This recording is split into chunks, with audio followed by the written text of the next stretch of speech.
Բարև ձեզ սիրելիներ, այսօր տոնական տրամադրություն ունենք, որովհետև ավարտում ենք ելից գիրքը։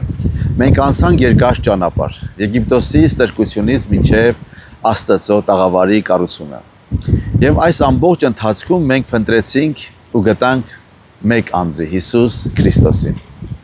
Այսօր մենք բացում ենք ելից 40-րդ գլուխը, վերջին գլուխը, որտեղ Աստված հրամայում է վերջնականապես կանգնեցնել խորանը և լցնել այն իր փառքով։ Ինչպես Տերը ինքը ասեց. «Քննեցեք գրքերը, որովհետև նրանք իմ մասին են վկայում» Հովհաննես 5:39։ 40-րդ գլխում Աստված ասում է Մովսեսին. «Առաջին ամսի առաջին օրը կանգնեցրու խորանը»։ Սա նոր տարվա սկիզբն էր, նոր հույսի և նոր կյանքի սկիզբը Աստծո հետ։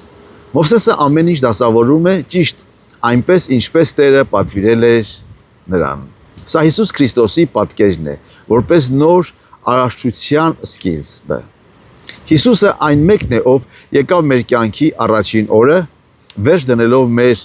մեղքի ձմռանը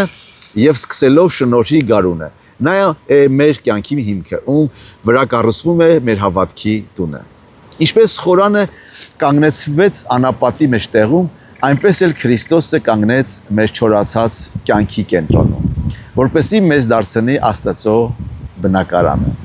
Երբ Մովսեսը ավարտեց ողջ գործը, տեղի ունեցավ հրաշքը։ Ամպը ծածկեց ժողովի վրանը և Տիրոջ փառքը լսրեց խորանը։ Այնքան հզոր էր այդ ներկայությունը, որ Մովսեսը նույնիսկ չէր կարողանում ներս մտնել։ Սա Հիսուս Քրիստոսի մարմնացման ամենախորը պատկերն է։ Հովհաննես առաքյալը ասում է. Հովհաննես 1:14-ում բանը մարմին եղավ և բնակվեց մեր մեջ, և մենք տեսանք նրա փառքը։ Հիսուսը այն ճշմարիտ խորանն է, ում մեջ Աստծո ողջ լեցունությունը բնակվեց մարմնապես։ Կողոսացիների 2-ին ասում է, որովհետև նրա մեջ է բնակվում Աստվածության ամբողջ լեցունությունը մարմնապես։ Բայց ի տարբերություն Մովսեսի, ով չէր կարողանում մտնել, Հիսուսը մեզ հրավիրում է ներս։ Նրա միջոցով Աստծո փառքը մեզ այլևս չի վախեցնում, այլ ջերմացնում է ու փրկում։ Գրքի վերջին խոսքերը մեզ պատմում են, որ ամպը, ցերեկը և կրակը գիշերը առաջնորդում էին Իսրայելի իրենց բոլոր ճանապարհներին։ Երբ ամպը բարձրանում էր, նրանք գնում էին, երբ կանգնում էր, նրանք հանգստանում էին։ Սա Հիսուս Քրիստոսի պատկերն է, թանկագիններ, որպես մեր բարի հովիվ։ Հիսուսը այստեղ մեր ճանապարհն է։ Նա մեզ չի թողնում անապատում մենակ։ Ցերեկը նա մեր հովանին է, կյանքի դժվարություններին, այսինքն տապին, իսկ գիշերը մեր լույսը, հուսահատության խավարում։ Ելից գիրքը սկսվեց ստրկության մեջ աղաղակող ժողովրդով և ավարտվեց Աստծո փառքով առաջնորդվող ազատ ժողովրդով։ Սա է փրկության ճանապարհը։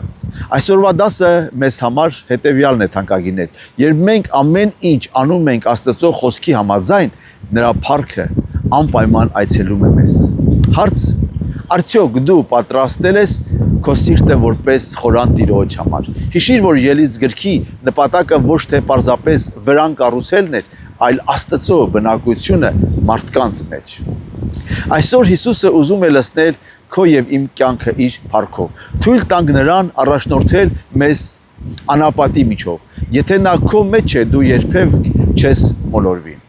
Ամփոփելով, սիրելիներ, մենք ավարտեցինք ելից գիրքը, մենք տեսանք Հիսուսին որպես գառ, որպես օրենք տվող, որպես վեմ և որպես խորան։ Նա է մեր ազատարարը և մեր հավիտենական բնակարանը։ Եկեք աղոթենք։ Տեր Հիսուս, փառք եմ տալիս քեզ այս հրաշալի ճամփորդության համար։ Շնորհակալ եմ, որ դու քո փառքով լցրիր մեր կյանքը։ Խնդրում եմ, եղիր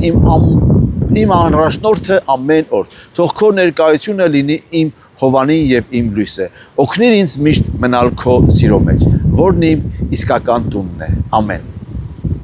Մենք հաղթահարեցինք ելից գիրքը, հաջորդը մեզ սպասում է Ղևտական գիրքը, որը շատերը համարում են դժվար, բայց այնտեղ թաքնված է Քրիստոսի զոհաբերության ամենախորը գաղտնիքները։ Պատրաստ եք սկսել Ղևտական առաջին գիրքը և երկրորդը։ գլուխները, որտեղ կտեսնենք Հիսուսին որպես կատարյալ ողջակեզ եւ հացի ընծա։